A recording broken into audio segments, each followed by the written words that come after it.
পালাইনি। বিনা বিচারে কারাবরণ শুধু আমি একা করিনি, বা বিনা অপরাধে কারাবরণ যেটাকে বলে, দেশে বিদেশে, তারপরে হচ্ছে যে সৃষ্টির আদিকাল থেকে বর্তমান কাল পর্যন্ত বিভিন্ন ধরনের ষড়যন্ত্রের শিকার হয়ে, রাজনৈতিক প্রতিহিংসার শিকার হয়ে মানুষ বিনা অপরাধে কারাবরণ করেছে। সুতরাং আমি সাবরিনা একমাত্র ব্যক্তি না।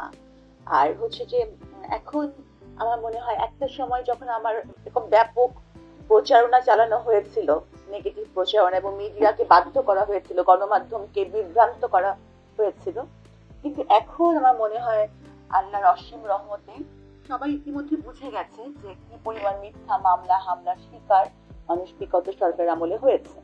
হ্যাঁ, তো আসলে একদিন সত্য রিভিল হবে, আশা আমি সেই আশায় রাখি। ওই ব্যতিক্রমী জীবন বলতে গেলে 1 ঘন্টা লাগবে, কারণ হচ্ছে খাওয়া বলেন, গোসল বলেন, শোয়া বলেন, একটি 1 হাত জায়গার মধ্যে শোয়া, পা লম্বা করতে পারবেন না। মানুষ কবরে যে জায়গাটা পায়, কবর যে হয়, তার চেয়েও কম জায়গায় কারাগারে ঘুমাতে হয়।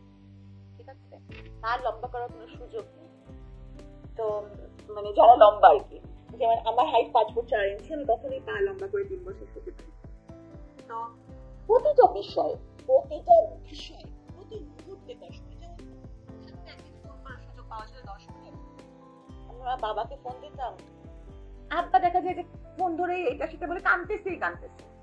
আমি বলতাম যে আপনার জরুরি কথা বলো, আমার মামলার খবর কি, আমার উকিল কি বললেন, শুনানি ডেট কবে, আব্বা কাঁদতেছে। উনি বোঝেই না যে 10 মিনিট পরে শেষ হয়ে যাবে, ফোনটা কেটে যাবে।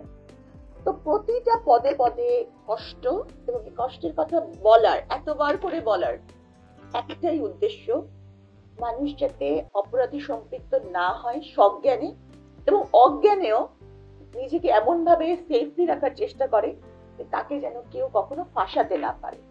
তারপর তো ষড়যন্ত্রের বিষয়টা আলাদা। তো মানুষ যেন বোঝে যে বন্দিত্বটা খুব কষ্টকর। অনেকেই বলে যে টাকা হলে জেলখানায় সব পাওয়া যায়, ঠিক না। উনি আমাকে ফোন দিয়ে ডেকেছিলেন আনঅফিসিয়ালি, তো আমি জিবি হারুন, কিন্তু আমি বুঝি নাই, বা উনি যে ষড়যন্ত্র করছে এটাও আমি বুঝি নাই। কারণ হচ্ছে যে আমি ভাবছি যে আমি তো এই মামলার কেউ না, আর উনি আমাকে আনঅফিসিয়ালি ডাকবে কেন। আর আমার বুদ্ধিতে যে যায়নি তা না, আমার বাবা আমাকে বলেছে যে না, তুমি যাবা না।